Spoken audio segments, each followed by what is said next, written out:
Boa noite, meus amigos. Estamos aqui de volta. Como sempre, começamos invocando a Santíssima Virgem Maria e o Santo Padre Pio de Pietrelcina, que roguem a Deus que nenhuma injustiça se cometa nesse programa. Falar em injustiça, na semana passada estava eu aqui dando uma bronca na Roxane, porque ela foi dar um palpite no meio do noticiário, e o palpite estava certo e eu estava errado. Se fudi.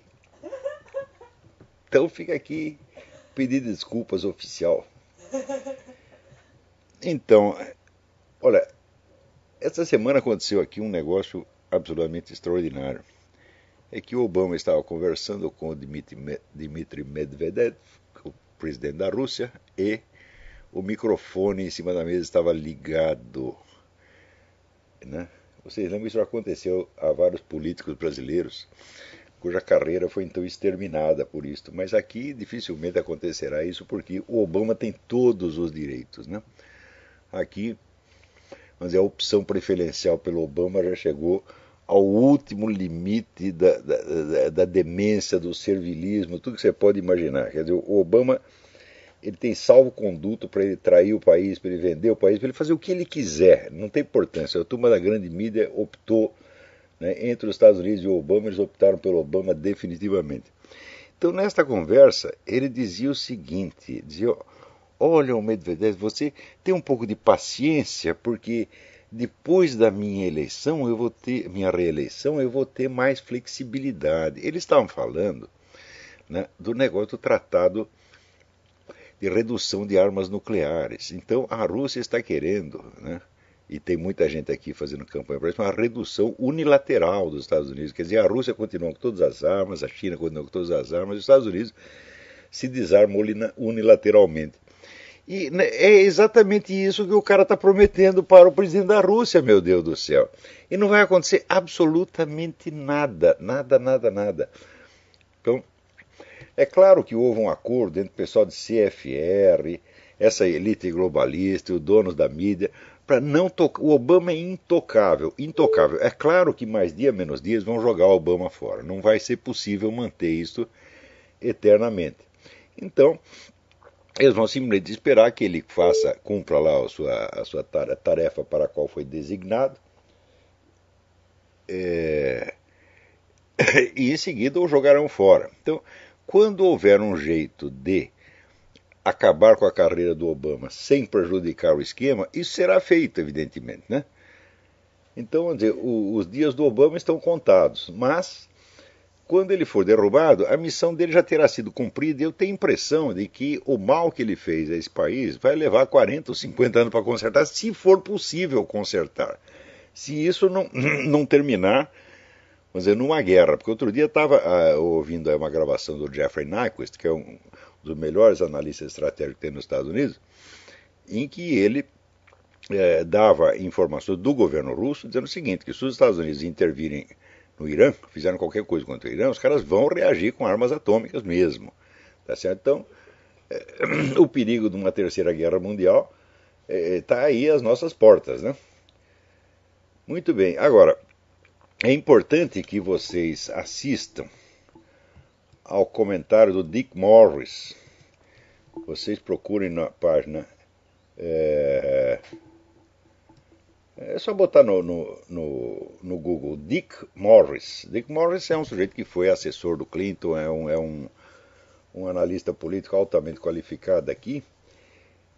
E ele assinala o seguinte, que quando o Obama assinou, ele veio assinando desde agosto de 2011 até agora, sucessivas ordens, aqui chamam-se ordens executivas. A ordem executiva é como a nossa medida provisória, mas não é provisória. Ela só acaba se o Congresso tomar alguma providência. Se não tomar, a coisa continua em vigor. Então, quer dizer, a ordem executiva vale como uma lei. Então, foram 3 ordens executivas. A primeira foi em agosto de 2011, que o Obama conferia a si próprio, ao presidente dos Estados Unidos, o direito de mandar matar qualquer pessoa em qualquer lugar do mundo. Isto foi, vamos dizer, esta ordem foi confirmada depois no 31 de dezembro, né? Quer dizer, no meio da festa de fim de ano, com uma segunda ordem que conferia ao presidente o direito de mandar prender qualquer cidadão americano sem processo, sem habeas corpus, por exemplo, por tempo indefinido. Né?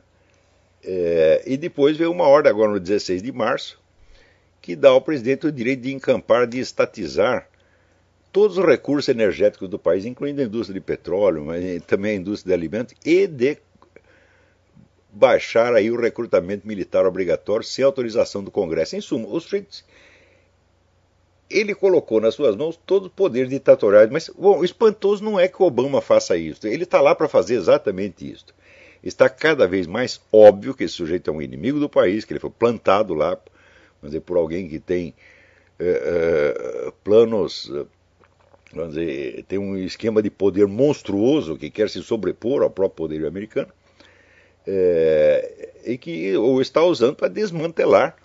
É o mesmo esquema, você desmantela o poder da nação na escala internacional e aumenta o poder do governo sobre a população internamente. Isso está sendo feito em todos os países do mundo. Isso está acontecendo no Brasil, vocês podem verificar isso todo dia. Então o Brasil cede parte do território, cria lá as nações indígenas, os quilombos, etc. Vai passando tudo para a mão da ONU. Internamente, os meios de controle da população pelo governo vão crescendo também. Então fica fraco para fora e forte para dentro. Então o mesmo esquema está sendo feito aqui, né, nos Estados Unidos. Então ele está lá para fazer o serviço que lhe mandaram fazer, tá certo? Agora, a mídia inteira não noticia praticamente nada sobre isso. Quer dizer, o regime dos Estados Unidos mudou. Esses três são o acontecimento histórico mais importante da história americana. Quer dizer, depois do caso da fraude documental, que é a maior fraude política de todos os tempos, quer dizer, o sujeito que saiu do nada, né? Um bandidinho que saiu do nada e, vamos dizer, com identidade falsa, e que da noite para o dia, sem currículo, sem história, sem nada, vira presidente dos Estados Unidos e consegue manter toda a sua história secreta, quer dizer, todos os seus documentos secretos. É um negócio incrível. Quer dizer, depois disso, ainda tem esta segunda etapa em que a mídia começa a esconder atos oficiais do governo. De modo que fica instituído aqui aquilo que a nossa velha ditadura militar chamou de decreto secreto. A ditadura militar inventou o decreto secreto, que é um escândalo, evidentemente, quer dizer, o decreto que entra em vigor sem precisar ser publicado. Mas não chegou a usá-lo, porque o Saba não teve a cara de pau de chegar a usá-lo, mas aqui está sendo usado sim. Quer dizer, essas coisas que eu estou dando para vocês, a maior parte da população americana não tem a menor ideia de que isso existe. Não tem ideia de que o presidente agora tem poderes ditatoriais. Então os caras dormiram numa democracia, acordaram numa ditadura, não estão sabendo de coisa nenhuma, né? Acordaram com uma vaga do Urucu, não sabe de onde veio. Né? Então, agora, o incrível é o seguinte, vocês podem ter certeza, assim, olha, eu estou falando aqui com experiência de mais de 40 anos, sempre que a esquerda internacional faz uma campanha ou para vitimizar alguém, ou para acusar alguém, para denunciar alguma violência, discriminação, conspiração, etc. É sempre mentira e a coisa se comprova, às vezes se comprova logo em seguida, às vezes leva 40, 50 anos, mas sempre se comprova. Olha, preste atenção na palavra sempre. Eu não estou dizendo quase sempre. Eu não estou dizendo no mais das vezes, eu estou dizendo sempre. Isto é invariável, gente, invariável. Sempre que tem uma campanha dessa, preste atenção, mais dia menos dia se revelará com provas e documentos que foi tudo mentira.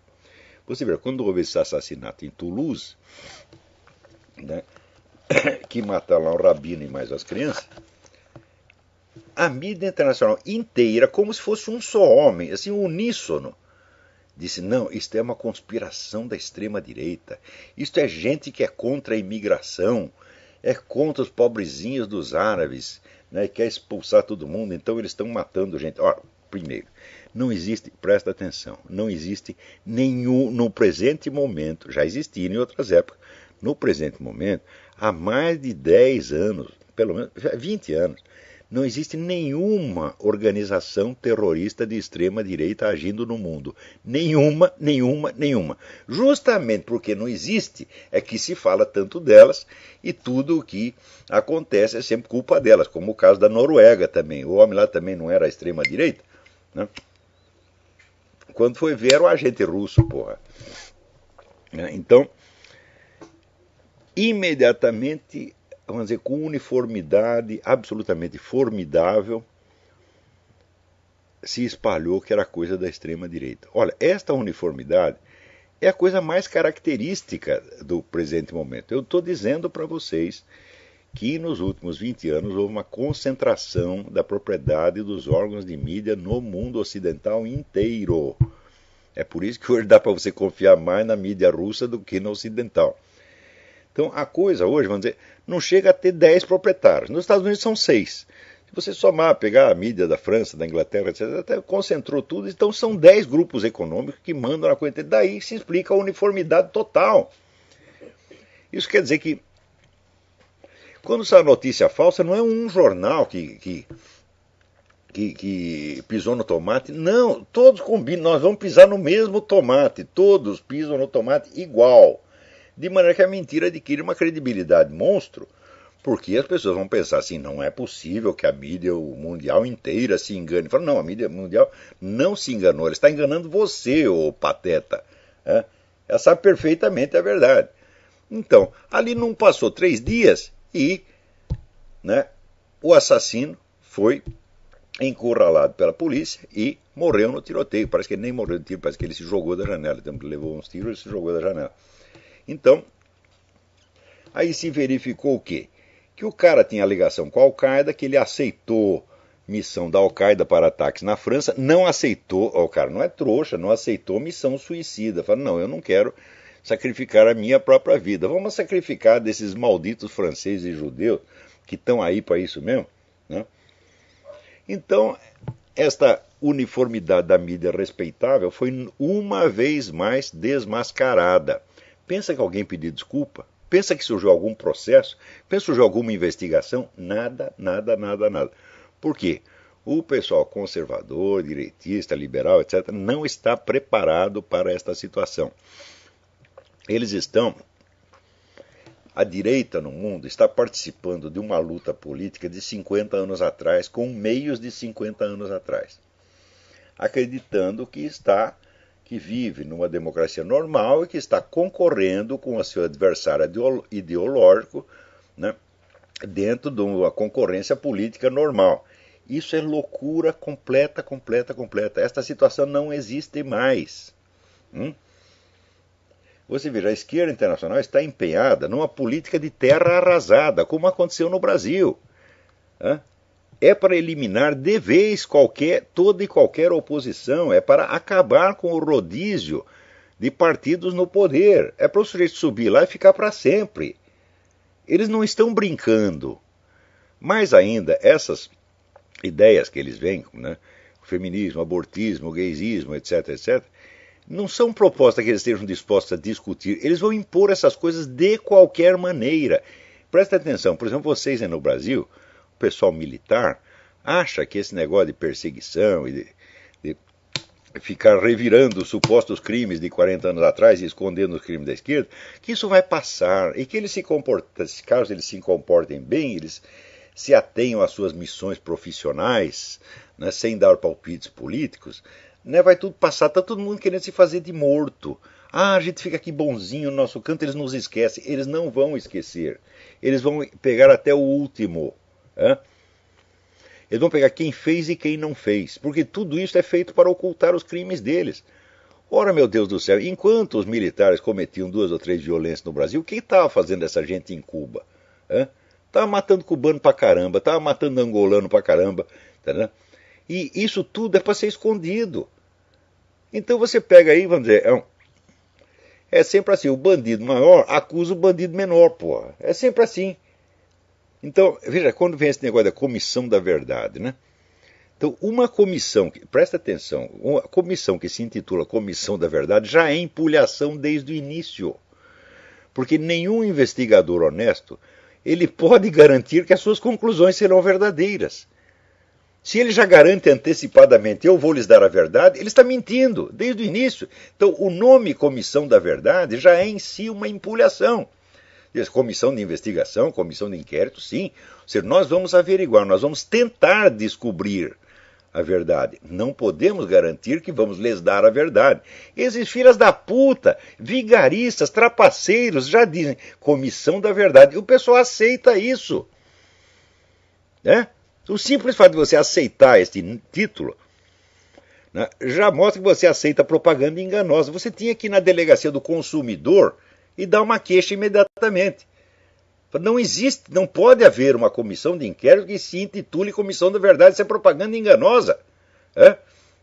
Em segundo lugar, veja, uma coisa que os próprios militares não percebem. Quando esta comissão diz que vai excluir das suas investigações os crimes dos terroristas, sob a alegação de que foram reações justas a um governo ilegítimo, o que ela faz?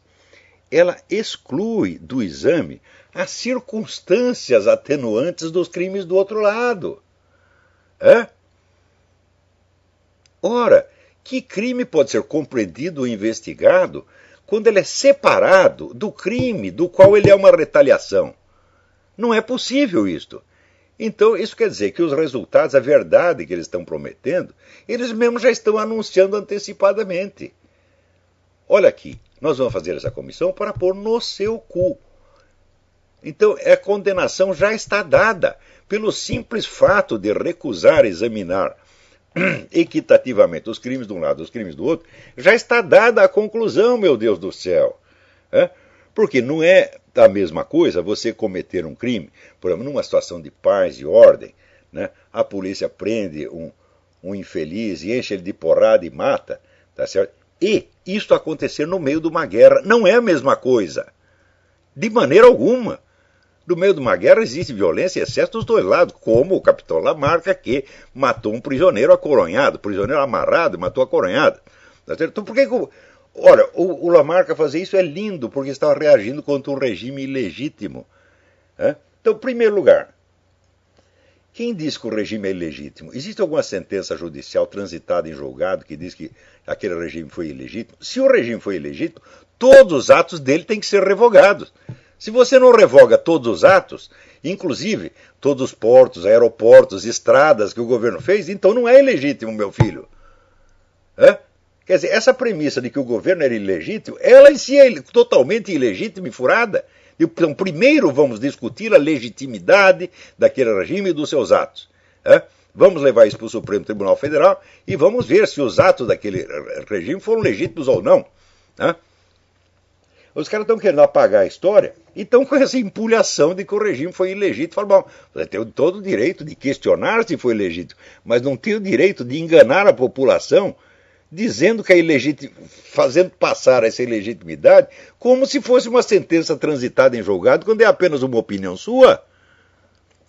Né? Então, por exemplo, se o governo foi ilegítimo, todos os atos deles foram ilegítimos. Então, por exemplo, teve um ato até que me beneficiou, que foi a regulamentação da profissão de jornalista, que veio em 65. Se o regime era ilegítimo, essa regulamentação é ilegítima e tem que fazer tudo de novo. Ora, é a coisa mais óbvia, a palavra ilegítimo é seríssimo. Você diz que o governo era ilegítimo, então os atos dele não valem. É? Ora, vocês querem isso? Vocês querem deslegitimar todos os atos do governo? Não, não. Só alguns. Então vocês não o consideram ilegítimo. Vocês estão mentindo. Não é isso? E, quer dizer, em terceiro lugar, não se pode compreender nada do que aconteceu no Brasil naquela época fora do contexto internacional. Porque todos vocês, terroristas, vocês tinham apoio internacional, ao passo que o nosso exército não tinha, meu filho. Hã? O exército foi fazer uma aliança com outros governos muito mais tarde, que chamou Operação Condor, que você criou um rolo. A Operação Condor veio 20 anos depois da OLAS, Organização Latino-Americana de Solidariedade, que espalhou guerrilha para tudo quanto é lado, está sendo financiada por Havana, por Moscou, por Pequim. Quer dizer, vocês têm a conexão internacional, os outros não podem, nem mesmo para reagir tardiamente a vocês.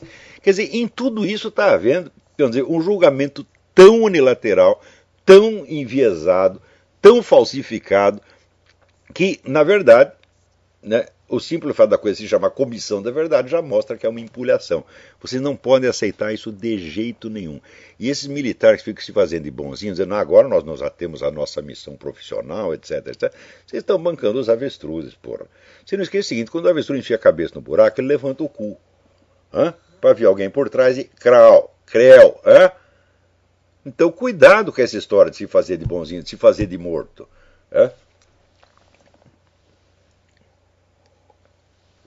Você precisa entender que esse negócio de PT, isso é uma quadrilha de bandidos, tá certo? Articulado com outros bandidos, com 200 organizações, entre as quais organizações criminosas como as Farc, o MIR, etc., para dominar completamente o continente latino-americano. E vocês ficam conversando, tá certo? Como se fosse apenas uma concorrência democrática, pessoas que têm ideias diversas.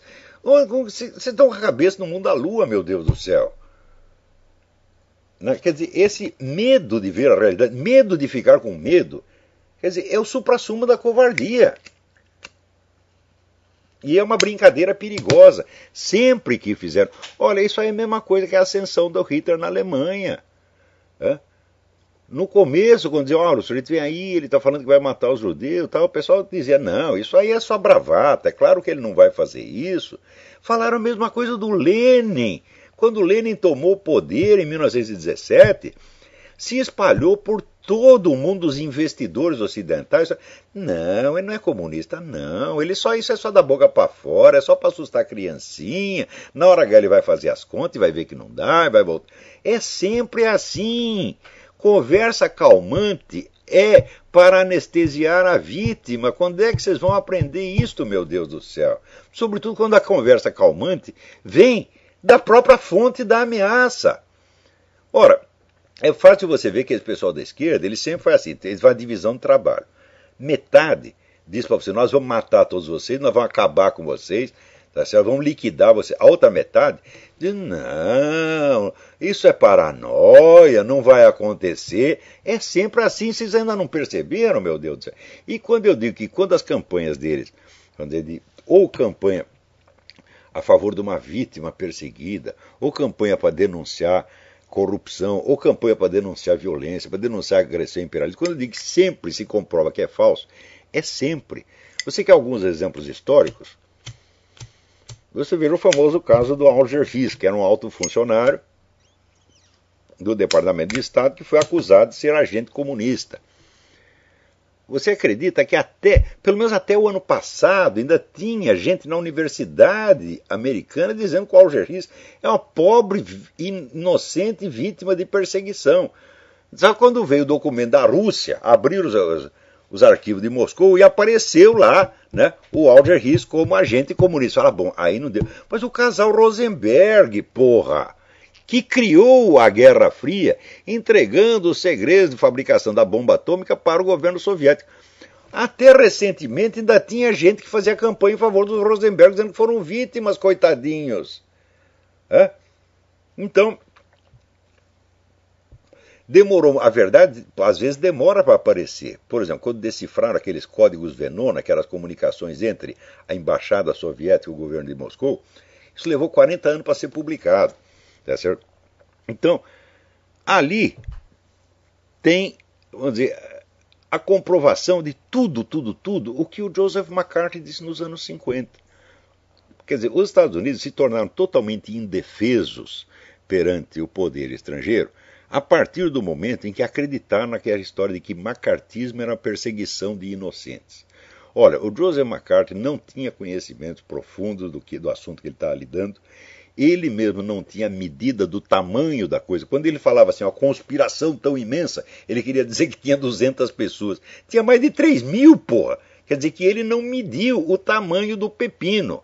Ele era, por assim dizer, um amador, ele não era um grande estudioso da coisa de comunismo. Então, ele, de certo modo, foi trouxa, tá certo? Então, foi cutucar a onça com vara curta. Então, quer dizer, mais perto foi o Nixon, que o Nixon se pegou no caso do Alger Hiss e não falou de mais ninguém e acabou ganhando a parada. Mas o Joseph McCarthy quis enfrentar todo mundo ao mesmo tempo e conseguiu desencadear uma onda de ódio a ele Da onde vem essa onda de ódio? Ah, não é a reação espontânea de pessoas de convicções democráticas que querem defender as vítimas. Esse pessoal não mede o tamanho da rede de infiltração comunista que existe. Porque você pensa o quê? Isso aí é só questão de... se você tem 3 mil agentes no governo, em volta deles, você tem no mínimo 3 milhões de colaboradores, porra. E esse negócio de dizer, não, o Partido Comunista nunca teve muitos membros aqui. Meu Deus, mas o partido não funciona assim. É? Quer dizer, você tem a rede de colaboradores informais, que é praticamente ilimitada. Lê o livro do Stephen Koch, Double Lives, para você ver como é que funciona o negócio dos companheiros de viagem. Às vezes um companheiro de viagem, mas alguém que não é membro do Partido Comunista, está mais sob o controle do partido do que um militante. Porque eles fazem assim, eles investigam a vida inteira do cara, pegam toda a rede de relações sociais e dominam tudo. Fizeram isso com um cara que era ministro da Suprema Corte. Dominaram a cabeça da mulher dele. A mulher dele era um pouco louca. E dominaram a cabeça da mulher. Então eles tinham todo acesso à vida particular do cara. O Sinclair Lewis, o romancista, eles botaram uma mulher para casar com ele, porra. Então o companheiro de viagem, às vezes, é um escravo do partido. Hã? E obedece ao partido muito mais do que um militante e muito mais do que um agente. Porque o agente às vezes trai, o espião às vezes trai e passa para o outro lado. Mas o companheiro de viagem não passa, não. Então, quando você vai ver a imensidão da rede, você entende que, de fato, a atmosfera ideológica dos Estados Unidos nos últimos 50 anos foi inteiramente fabricada pela União Soviética. Os Estados Unidos demonstraram uma fragilidade cultural e ideológica acachapante. Ou seja, a grande mídia aqui subscreveu um por um todos os programas que a União Soviética queria. Todos os programas, todos os valores, todos os símbolos, todas as ideias. Tá certo? Mas é de uma coisa, de um servilismo, de uma obediência, de uma passividade assim, acachapante. Isso aconteceu. E começou com o caso do Joseph McCarthy. Depois, mais tarde, saiu o livro do Stanton Evans, Blacklisted by History, que prova por A mais B que todas, com exceção do General Marshall, todas as pessoas que Joseph McCarthy levantou suspeita eram todos agentes comunistas mesmo. Ficou sabendo disso quando abriu os arquivos de Moscou. Você pensa aqui que houve então uma revisão, o país inteiro disse, então nós nos enganamos, nós fomos enganados pelos comunistas durante 50 anos? A resposta seria, sim, vocês foram enganados, e vocês foram enganados novamente quando votaram em Barack Obama, e estão sendo enganados de novo quando defendem o sujeito. Apesar de todas as provas que existem contra ele, apesar dele agir ostensivamente contra o país, agora prometendo um desarmamento unilateral perante o inimigo número 1, porque olha, essa semana o Mitt Romney disse uma coisa, até me espantou, porque o Mitt Romney não é de falar grosso com ninguém. Ele disse que a Rússia é o inimigo geopolítico número 1 dos Estados Unidos. É a coisa mais certa do mundo. Vocês vejam lá o meu debate com o professor Alexandre Dugin, está tudo documentado lá. Vocês veem que os planos da Rússia não são brincadeira, meu Deus do céu. E pior, que ela agora perdeu aquela identidade comunista, ela fez aquele acordo que é comunista, nazista, radical islâmico, né, extrema-direita fascista, tudo que não presta no mundo eles juntaram e fizeram a proposta eurasiana. Então, olha, a proposta eurasiana, olha, só tem 2 tipos de pessoa que não pode, só tem 2 países do mundo que não vão entrar na proposta eurasiana, que é Estados Unidos e Israel. O resto, todo mundo vai aprovar a proposta eurasiana, até a América Latina. Então eles conseguiram, estão articulando uma união mundial anti-americana e anti-Israel. E o pessoal aqui tá bobeando. Outro dia mesmo saiu um artigo do meu querido Don Feder dizendo o seguinte: esses caras ficam fazendo campanha contra a islamofobia enquanto os caras estão matando judeu a granel aí, porra. E pior, tem cara judeu que fica fazendo campanha contra a islamofobia, quando o problema é judeofobia. Vocês não entenderam ainda, seus idiotas? Quer dizer, quando é que precisa avisar? É no seu cu! No seu cu! Você está entendendo? Não é no dos outros, tá? Então, mas agora, esta semana teve, vamos dizer, eu dei o exemplo do Alger Hiss, Rosenberg, né? Aqueles famosos 10 de Hollywood, eram todos agentes comunistas mesmo, porra. É? Então, agora, de novo assim, um faz ameaça, chega o general russo e diz, olha, se os caras mexerem no Irã, nós vamos soltar bomba atômica. Daí aparece o Medvedev dizendo, não, esse negócio de dizer que a Rússia é inimigo, isso é coisa de Hollywood, isso é coisa do tempo da Guerra Fria. Ou seja, eles fazem a Guerra Fria, e se você faz um comentário, é dizer, você está saudosista da Guerra Fria. Os russos não estão saudosistas da Guerra Fria, porque para eles a Guerra Fria jamais acabou. Eles estão praticando a Guerra Fria agora mesmo, porra. Né? E daí quando acusa o outro de saudosista agora da Guerra Fria, né, o pessoal da direita treme nos alicerces e fala, não, de maneira alguma nós queremos a paz, sempre querendo se fazer de bonzinho, meu Deus do céu, se fazer de inofensivo, mas que coisa mais feia. Né? Agora, essa semana teve mais uma campanha aqui na Flórida. Tinha lá um inspetor de quarteirão andando, viu um cara numa atitude suspeita e não sei o que o cara estava fazendo e foi lá abordar o cara. O sujeito deu-lhe uma porrada. Veja, daqui disseram, não, era um rapaz de 17 anos, parece que tinha 12, coitadinho. Né? Estava indo para casa, né, para encontrar sua mamãezinha e foi assassinado por um racista, né? Mas a mídia inteira falou isso, apareceu o Al Sharpton, apareceu o Jesse Jackson, todo mundo dizendo, não, foi crime racista, etc, etc. Bom, a verdade é o seguinte, o inspetor de quarteirão era um chicaninho, tá certo? E o pobre vítima era um rapaz de 1,89 m, que deu-lhe uma porrada, derrubou o cara no chão e ficou batendo a cabeça dele na calçada. Pá, pá, pá. Quando a polícia chegou, o nego estava com o nariz quebrado, todo sangrando, tá certo? E pequenininho embaixo do cara grandão, o que ele fez? Sacou do revólver, deu um tiro no cara, porra. Pior, né? No Facebook do rapaz, da vítima, aparece uma foto dele com escrito assim, Made Nigga. Made nigga. Isto aí é palavra de código de gangue. Hã? Quando você é aceito na gangue, você é made nigga. Hã? Então, o rapaz pertencia a alguma gangue, porra. Hã? E já tinha antecedentes, encontraram maconha na bolsa dele. É toda uma história toda enrolada. Então, o cara não era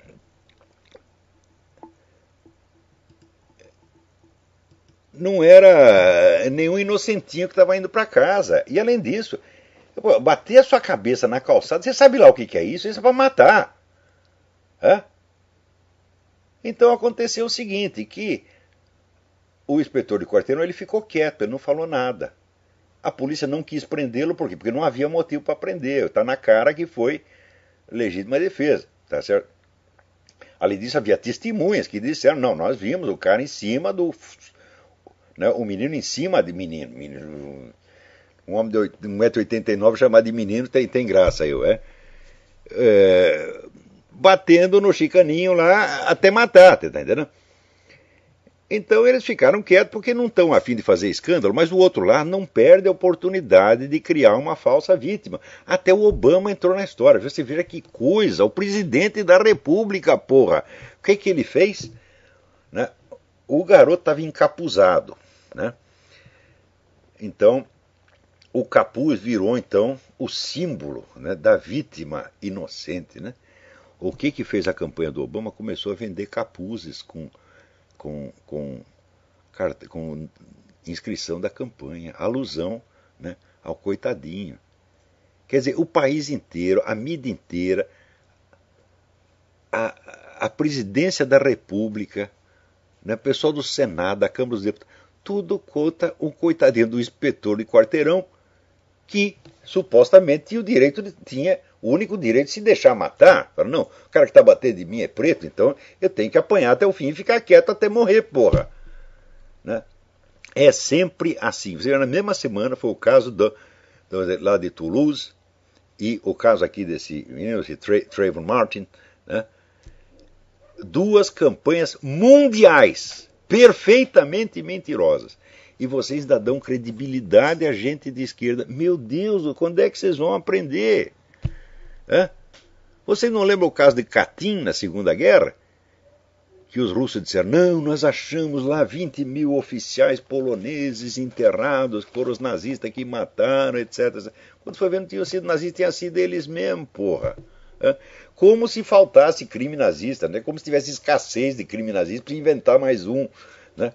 Então, mas como o nazista já está mais, né, mais sujo que pau de galinheiro, fala, bom, então nós vamos lançar a culpa num cara que já está queimado na praça e todo mundo vai acreditar. E todo mundo acreditou. O tribunal de Nuremberg acreditou. Foi depois que veio a revelação. Hoje o episódio de Katyn é conhecido no mundo inteiro.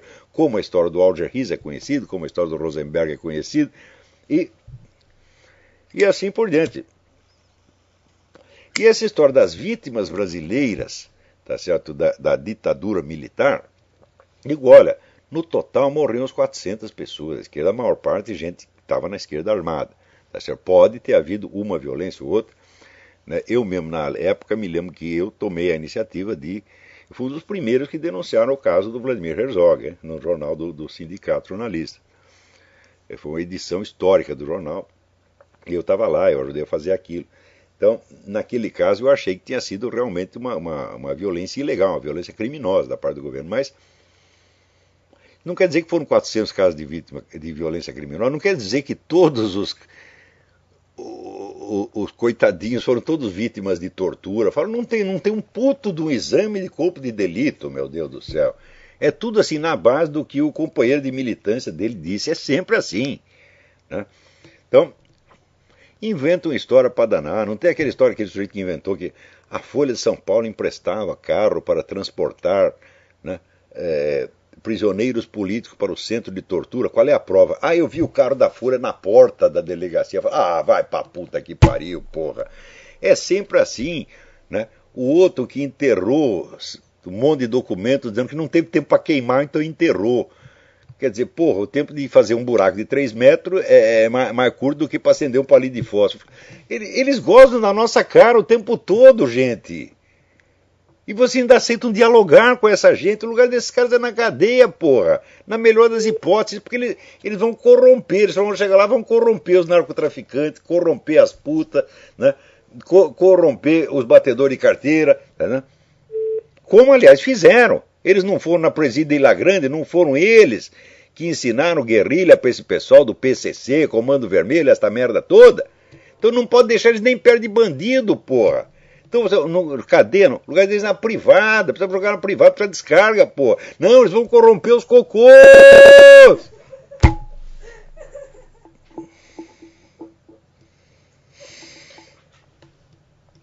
Então, agora, aqui, né, continua aquela história do Joseph Kony, né, de que o Obama já autorizou, né, o envio de tropas para a Uganda. Né? Meu Deus do céu! Já se sabe que o homem não está em Uganda, que há 6 anos ele não faz absolutamente nada, e estão criando um rolo forrobodó. Tá certo? Quer dizer, esse é outro caso também. As pobres vítimas, as criancinhas desaparecidas. Porra, isso é que nem os desaparecidos lá da Colômbia, que nem já apareceram faz muito tempo, todo mundo sabe onde eles estão enterrados, porra. É sempre assim, né? Ah, exatamente. O cara que começou a campanha das criancinhas. Olha que coisa maravilhosa. O sujeito começou a campanha, né, das criancinhas desaparecidas. Ele foi preso porque ele estava tocando punheta no meio da rua. O cara é completamente doido. Daí os colegas dele disseram, não, mas isso aí é estresse. É estresse, porque ele estava muito cansado por causa da campanha. Eu já fiquei estressado um monte de vezes. Nunca me ocorreria a ideia de tocar punheta no meio da rua. Se você está cansado, não vai tocar punheta, meu Deus. Muito menos no meio da rua. Porra! Né? Se você está cansado, vai dormir, porra. Se você para tocar punheta, já está lá com o espermatozoide sobrando, os espermatozoides tudo pulando, né? Dizendo primeiro eu, primeiro eu, primeiro eu. Né? Então, o cara tá lá cheio de proteína, tocando punheta no meio da rua, pô. Né? Que coisa maluca. Agora aqui tem um negócio que eu tenho que ler para vocês. Espera aí, isso aqui é uma carta que eu recebi do professor Luiz Antônio Sacconi, que tanto tem batalhado pelo nosso idioma. Aqui, meu caro Olavo, escrevo-lhe para demonstrar minha indignação com o que ocorreu na semana passada no famigerado MEC, Ministério da Educação. O Ministério vai distribuir dicionários a todas as escolas e bibliotecas públicas. Os meus dicionários estavam inscritos, naturalmente, com quase certeza da aprovação, já que são sucesso no país desde o seu lançamento em maio de 2010. Qual não foi minha surpresa também da minha editora quando quinta-feira, a última, saiu o resultado. Necas para o Sacconi. Né? Por quê? Porque ele teve o desplante de registrar o termo petralha. E ainda tecer comentários desairosos a uma prefeita do PT em Fortaleza, já que a cidade está mais cheia de buracos do que um queijo suíço. Né? Mas, que diabos de esperança poderiam alimentar e ver aprovados os meus dicionários quando se tem do outro lado um avaliador com uma figura sinistra do Marcos Banho que dispensa comentários? Não, não dispensa não. Tem gente que não sabe quem é Marcos Banho. Como? Mas que lacuna cultural, você não sabe quem é Marcos Banho? Marcos Banho é aquele sujeito que diz que ensinar a mesma gramática para todo mundo é elitismo. Hã? Tem que ter uma gramática para os ricos, outra gramática para os pobres, né? Uma gramática para o pessoal da favela, outra, né? Outro para o pessoal do Leblon. Então, ele acha que assim, ensinar a mesma língua para todo mundo é antidemocrático. É esta besta quadrada, que está lá julgando o dicionário. Né? Só falta agora ser aquele ministro que escreve cabeçário em vez de cabeçalho. Né? Quer dizer, depois que esse ministério teve na chefia um idiota como esse Haddad, né, é claro que tem que botar como avaliador dicionário o Marcos Banho. Puta que pariu. Né? Já que você está nos Estados Unidos, talvez não tenha conhecimento da definição que dei do termo petralha, que é de criação Renal Azevedo. Então aqui, petralha. Né? Adjetivo pejorativo. 1. Que ou pessoa que sem nenhum escrúpulo não vacila em cometer todo e qualquer ato marginal à lei, como usurpar, mentir, extorquir, ameaçar, chantagear, roubar, corromper, ou que defende com ardor ladrões, corruptos, usurpadores, mentirosos, cínicos, extorsionários, chantagistas, etc. Que, porém, posam de gente honesta e defensores intransigentes da ética. Meu Deus, isso é definição do PT inteiro. Vocês todos são petralhas, meu Deus do céu. Não eram vocês que durante os anos 90 fizeram carreira com a campanha da ética? Era assim um negócio, assim, veja como era tudo articulado. Os caras começavam, né? Lançavam lá no parlamento. É campanha da ética na política. No dia seguinte, a turma da USP reunia para fazer um congresso de filosofia sobre ética. É tudo articulado, meu Deus do céu. Né? Então, na época, chegaram a ter fama dos grandes defensores da moralidade, que era o grande defensor, que eram os campeões da moralidade. Zé Dirceu era o verdadeiro catão, né? Era o homem que é o Savonarola, o homem que queria punir todos os corruptos. Depois vocês viram, enquanto ele está lá punindo corrupto, está preparando o mensalão. Perto do qual, vamos dizer, os anões do orçamento ficaram realmente anões. Que anões? Né? Eles viraram infinitesimais, né, comparado com o mensalão. E assim vai. Né? Tem alguém na linha aí. Alô, quem é? Oi, Olavo, aqui é o Vinícius Maia. Eu estou falando aqui de Los Angeles, nos Estados Unidos. Tudo bem? Então, em primeiro lugar, queria agradecer aí pelo trabalho que você faz, porque desde que eu comecei a ouvir o show, eu mudei minha posição em relação a muitas coisas. E eu sou um cristão também, e realmente a gente fica indignado com as coisas que estão acontecendo no mundo hoje, né? Aquela questão dos judeus que você mencionou no show hoje, me parece que é uma coisa bem real. Parece que tudo indica que o mundo cada vez mais se coloca numa posição de enfrentar realmente Israel. Agora o antissemitismo ficou elegante, né? É verdade. E me parece que isso vem de uma profunda ignorância das pessoas, né? Porque até na Bíblia a gente vê que isso vai acontecer, né? Exatamente, É um fato, assim, tremendo. O que a gente pode fazer é lutar, assim, para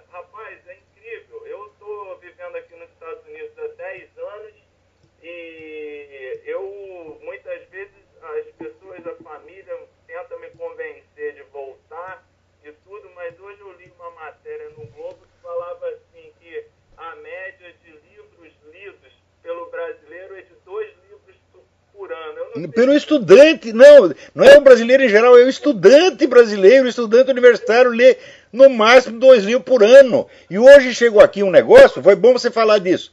Deixa eu te dar informação. Chegou aqui uma pesquisa, diz que 75% dos brasileiros jamais pisaram numa biblioteca. É? Pois é, rapaz. Eu aqui tenho 2 filhos. Um gosta muito de ler, devora livros assim. E aí quando eu vi essa matéria no Globo, eu pensei assim, poxa, são 2 livros por ano. Um deve ser o Tio Patinhas e o outro é a Turma da Mônica, meu filho. Pois é. Eu lembro uma época que tem um conjunto Camisinhas de Vênus, que foi num programa de auditório, o cara falou assim, aposto que vocês nunca leram um livro, cara. Não, eu li sim. Que livro você leu? Eu li Mickey vai à Disneylândia. Ah, também li li 2. Qual é o outro que você leu? Mickey volta da Disneylândia.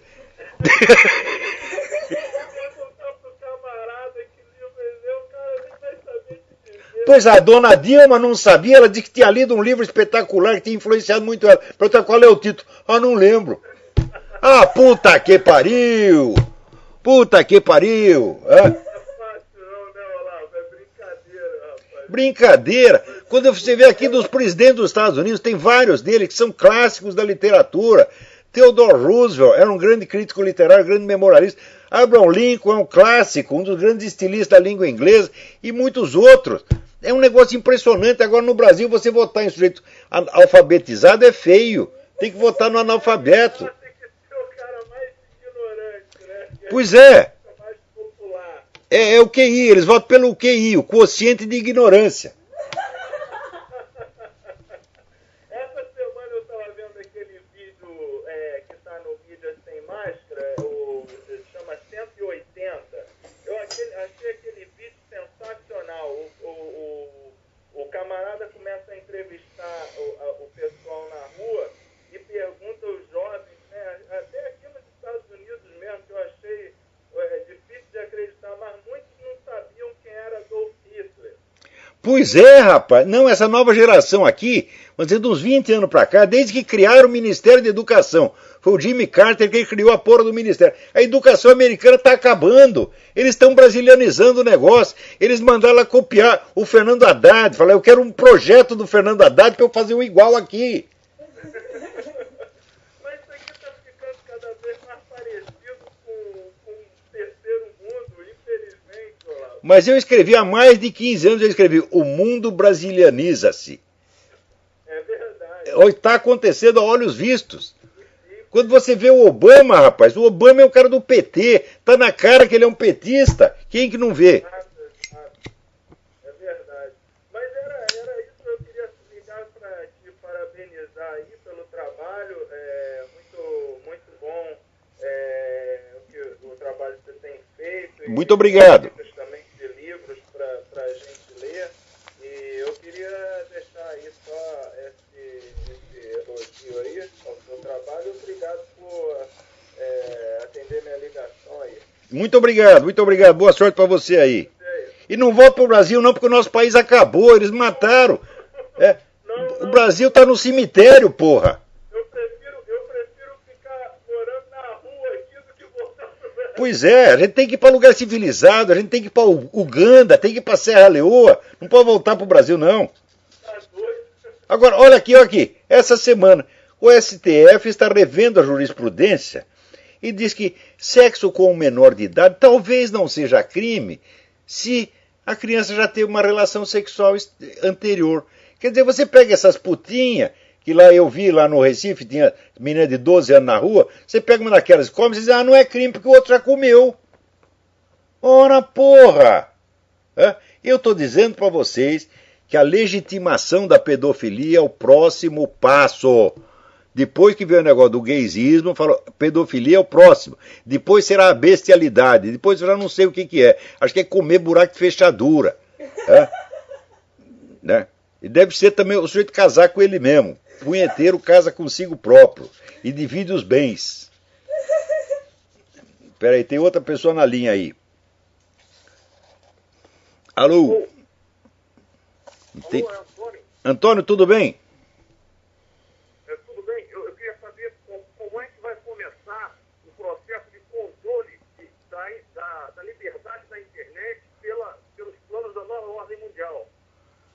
Olha, é o seguinte, o exemplo chinês já provou que isso é factível, quer dizer, você pode bloquear sites, assim, a priori. Se o site usa determinadas palavras, ele desliga automaticamente. Não é uma coisa impossível de fazer. Dá trabalho e precisa muito de investimento, mas não custa nada fazer. Você sabe que a máquina que controla a internet, ela fica aqui nos Estados Unidos e ela não exerce controle nenhum, tá certo? Ela só funciona tecnicamente. O que tem gente querendo meter a mão nessa máquina não é brincadeira. E isso aí está nos planos do Obama, ele já disse que isso é necessário. A desculpa o quê? É combater a pedofilia. Agora, meu Deus do céu, como é que você vai acreditar na sinceridade quando esse pessoal da esquerda diz que quer combater a pedofilia, quando eles mesmo estão fazendo campanha para liberar a pedofilia, porra? E pedofilia o caralho, eles querem proibir a gente de divulgar notícia, eles já trancam as notícias na grande mídia, que pertence a eles mesmos, a esse grupo globalista. E a internet é o nosso último recurso. Se não tivesse internet, nós não ia estar sabendo de nada, né? Então, o próximo passo é tampar tudo, né? Então é que nem o Exu que tem lá no Brasil, tranca tudo, ele quer trancar tudo, né? Agora, aqui tem uma pergunta interessante. Sou admirador do... Israel Wolf pergunta, sou admirador do seu trabalho, das suas ideias, blá, blá, blá. Outra pessoa que acabei conhecendo mais tarde foi o professor João Ricardo Moderno, presidente da Academia Brasileira de Filosofia. É um homem de direita que sempre me pareceu muito direito, mas hoje leu uma matéria publicada pela revista Piauí que muito me espantou. O senhor sabe que matéria eu estou falando, foi através do seu perfil no Facebook que eu cheguei até ela. Ainda sem entrar no mérito, eu sempre estranhei muito que o senhor jamais tivesse falado nada sobre a Academia Nacional Brasileira de Filosofia do seu presidente. E lhe escrevo respeitosamente para saber o que o senhor acha da Academia Brasileira de Filosofia e desse projeto de legalização da profissão de filósofo. Olha, eu já falei do João Ricardo Moderno, assim, eu vou contar o que eu falei. Quando eu lancei o Imbecil Coletivo, foi uma edição conjunta da Faculdade da Cidade e da Academia Brasileira de Filosofia, que então já era presidida por esta criatura.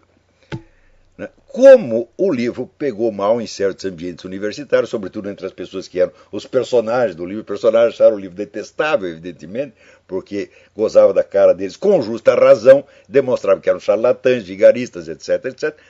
Daí pressionaram o João Ricardo Moderno, ele imediatamente soltou pelo Jornal do Brasil um aviso de que não, a Academia Brasileira de Filosofia não sabia de nada disso, nós não sabíamos desse livro, nosso nome está sendo usado indevidamente. Bom, daí eu não tive outro remédio senão publicar as notas fiscais da impressão do livro em nome da Academia Brasileira de Filosofia e a foto do senhor João Ricardo Moderno batendo palminha no lançamento do livro que estava escrito na capa, edição da Academia Brasileira de Filosofia, provando então que se tratava de um mentiroso, vigarista, trapaceiro, vagabundo e filha da puta. E eu posso falar o que eu quiser dele, porque foi ele que tomou a iniciativa de espalhar notícia falsa a meu respeito, dizendo que eu tinha usado indevidamente o nome da academia. Então, disse e provei. Preciso falar mais alguma coisa a respeito desse cidadão? Não. Esse já é meu velho conhecido. Este episódio foi quando?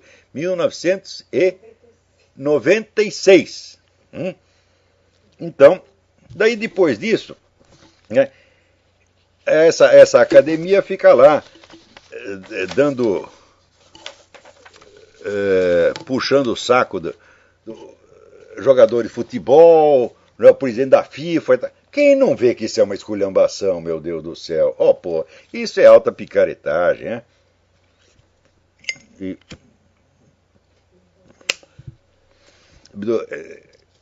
O último membro da academia, o Merval Pereira. O Merval Pereira é um sujeito que se notabilizou, né, repetindo com 12 anos de atraso os meus artigos do Globo, né? O que eu dizia 12 anos atrás, agora ele escreve a mesma coisa e faz de conta que foi ele que descobriu. Aliás, ele era o meu editor no tempo que eu estava lá, né? Ai. Agora, aqui vocês não deixem de ler na página do Júlio Severo essa matéria. Dupla gay estupra menina de 5 anos e recebe proteção especial do governo do estado de São Paulo. Né? Veja aqui, tem um pastor cuja filha sofreu a tentativa de estupro num posto de saúde. O pastor foi estrelar e ele foi denunciado por uma agente do Conselho Tutelar, que é parente do agente tarado. O pastor está preso, sem defesa, sem nenhum defensor. Agora, a dupla gay estuprou um menino E tem lá 4 defensores públicos para ajudar. É isso que está acontecendo, gente.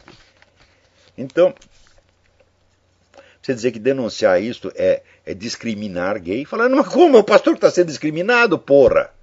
É sempre assim. Repito para vocês, qualquer campanha, qualquer fuzuê publicitário que a gente faça é sempre mentira. Sempre, sempre, sempre, invariavelmente. Então, peraí, diz que ainda temos 4 minutos. 4 minutos não dá para falar nada. Né? Aqui, alguém me informa que houve o primeiro divórcio gay em Minas Gerais. Né? Eu quero ver quando surgir divórcio, né, por falha em cumprir o dever conjugal. O sujeito diz lá, chega lá e diz, não, ele não quer me comer. Né? Mas eu digo, não, mas quem tem que me comer é ele. Né? Eu quero ver quando surgir essa discussão. Porque não há definição de papéis sexuais, nem é possível. Aqui alguém me pergunta, isso aqui é importante. Meu nome é Alexandre Werner, moro no interior do Rio Grande do Sul. Eu gostaria de saber sua opinião, se conhece o cidadão Yuri Alexander Bezmenov, também conhecido como Thomas Schumann. Assisti alguns vídeos dele na década de 80 e achei muito interessante. Esse senhor é uma fonte confiável? Eu acho altamente confiável. Eu li a autobiografia do Bezmenov com o nome Thomas Schumann. Me parece um sujeito genuíno, sabe do que está falando. Né? Outro que também sabe é o Anatoly Golitsyn. Tá certo? E desses russos todos, é muito interessante também a coluna do Alexandre Navrozov no site newsmax.com. É isso? Então, olha, os russos entendem o que está se passando. Quem não entende é americano, tá bom? E brasileiro, brasileiro, assim, né? Brasileiro tira PhD em não entender nada. Eles fazem um voto, né? Quando batiza o cara já faz o voto. Prometo nunca entender porra nenhuma. Então, até a semana que vem. Muito obrigado.